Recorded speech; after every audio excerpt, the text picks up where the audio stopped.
striking like boxing, Muay Thai boxing, one of the most important punch is the jab, because the jab is the preparation for the further combinations and also measuring the distance.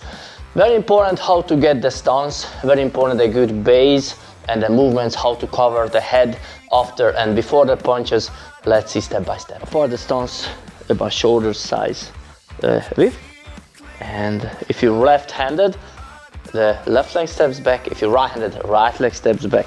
And so I step back with the right leg the same length like I apart my stance. So it means I have a shoulder size square and I'm standing diagonally over the square. So one more, I open, I step back, and this is my stance. In Muay Thai boxing, what is great, in boxing you're gonna have more one lane, both legs, because the target is between the hips and the head. You have a shorter, you have a narrower stance. You don't kick, you don't have to avoid the front leg always with the back one. But if you're gonna do kicks, we need a better base, so slightly a bit more wider, more frontal stance we're gonna have. Let's see the body movement from here. So again, I try to put these two things together. The bag is in front of me as a target, not hard punch yet, just as a target. Close my stance, shoulder size, step back the same, and I'm sitting in my stance slightly. So mostly my body weight on my heels and on my ball of my foot. I'm more on the ball of my foot, springing. I can move forward and backward. So when I do the punch from here, again, my elbow is not elevated. I'm not lifting my elbow. I know I want to get this fist position end of the punch. It goes out straight. So it goes out straight, and at the very end I twist my fist one. At the same time, I lift my back heel slightly, and I come back. What I don't want, I don't pivot on the same ball of a foot, which hand does the jab. I expose the ribs and I don't have power in it. Let's have a simple test. For example, if I just do it from here and I turn, or what happens if I lift my back heel and I go into, I have even more speed and more power, even if I'm going into. So I lift my back heel during the jab and I come back. So fist back to the chin, to the shortest way. 1 and back, 2 and back. The other variation, exactly the same, I step back further. And I have a very short step with the front leg. And at the same time, I do the same. Hand goes out, get the target. I lift the back heel, and I come back here. Fist back to the chin. I have a skin contact. So it means after the punch, I have a skin contact. Don't do this, jab, and dropping hands. Just like a tube was in front of you. 1 and 2, shortest sweep back to the chin. 1, 2, if I do with step, I have a short step forward. Shoulder covers the chin from this side, fist covers the chin from the other side. And back to base. 1 and back to base. Cross is going to be the same. I just pivot on my right ball of my foot, the back leg. So I'm gonna have here the stance, fist is at the chin, elbow pointing downward, elbow of the ribs arc. Turn, pivot. My right shoulder covers the chin, and the other side from my left. Fist covers my chin. And 2, 1, and back. I'm not just lifting now, I pivot on my ball of my foot behind me. 1, and back, and again. And again is the footwork to the jab. So I have the same, as we said before, open approximately shoulder width. Preferred side steps back the same distance, so I have a shoulder size square.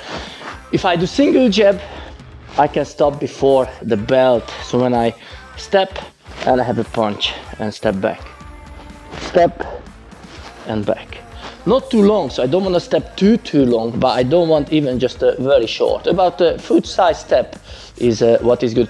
A little bit without opponent or without the bag or just footwork. It is good to practice a little bit longer than is optimal, because in the fight we don't have time. It's going to be shorter, but if I practice short, it means I'm going to do this during the sparring as well. So when I have about a foot distance away of the belt, I'm standing. I have a short step forward, My left hand goes out, left shoulder covers my chin, right fist covers my chin on the other side. So again, 1, and I'm back. If I want to get double, I have 1, fist back to the chin, and 2. And step over the belt. 1, 2, and I step back. 1, 2, and step back. If I want to follow by a cross, jab, jab, cross, and pivot on the back leg, and just move backward. Jab, jab, cross, and move back. 1, 1, 2. Fist always back to the chin. Let's see now the next on the back. Next one is on the back. Everything what we've done so far. So open, shoulder size with step back, the preferred side, arms up. Backhand, ribs are covered by my upper arm, fist at the chin, front hand in front of me. Again, I don't lift my elbow this way, and after every punch, fist comes back on the same line. 1, it goes out and back to the same way. I can do without step again, so I can do just without step leaning into, or I can do with the short step. So if you feel you have a short range, you can make it longer with the short step. So we're gonna start from here. So I'm gonna have 10 jabs. So right hand all the way along with the head. So I don't wanna drop my hand. It's typical problem. Beginners do this because they wanna do more effort, more power instead of technique. So this hand stays here. I don't wanna show my right side, and just do it from here, fist back quickly. So 10 reps. So 1. Fist back to the head, wait a bit, 2, 3, 4, 5, 6, 7, 8, 9, 10. The next one, rotate on the right foot.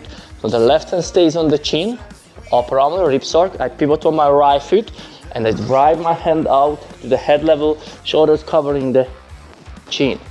Okay, and the other side from my left hand stays here straight away. So when I do, it looks like this from the other side. This covers here, hand covers here, and nice and tight. I have a good base. The cross is coming from the hips, not the arm. Arm just delivers the punch. I have to pull back the opposite hips.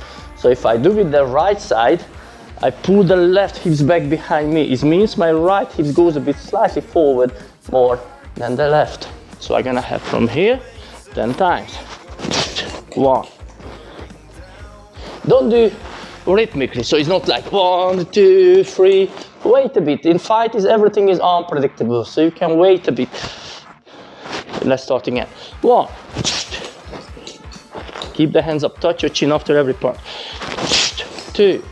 So you can see after every punch, when my hand comes back, I want to get the skin contact. Skin contact means when it's coming back, I want to touch my chin, my head, or something. I don't want to do this. I want to feel straight away my hand at my head, because this is the way I'm going to be able to protect my head after the punch. 3. 4. 5. 6, 7, 8, 9, 10. Now both again. One more. All the details. Stance. Arms at the ribs arc, upper arms, hands up, slightly turn out, so not towards me. When I'm doing the punch, I start straight away like this, and the end turn my fist. So I'm not turning too early. So don't want to get the finishing punch level with my fist too early. Anyway, I have to turn my hand. It means I lift my elbow up. So if I know this is the finish of the punch, I have to turn. If I lift my elbow early, I just expose my ribs. So it goes out straight. And the very end, I twist my fist, each hand. 1, 2, 1, 2. Instead of this typical problem, number 1, number 2, after punch, drop the same hand, or during the punch, drop the other hand. You know, other hand always covers the chin. Watch the coordination now between two hands. When my left hand goes out, I lift slightly my right heel. And just like an invisible rope, I would pull with my left hand the right one. My left hand comes back, right hand goes out. 1, 2. Yeah, 1, 2. Back to the chin, straight away. And the same line is coming back to touch my chin. 10 reps. 1, 2, 3, 4, 5, 6, 7, 8, 9, and 10. So these are basic movements with the jabs and crosses. It's good if you practice, good if you know. I'll be back with more soon. Hope you like that. See you next.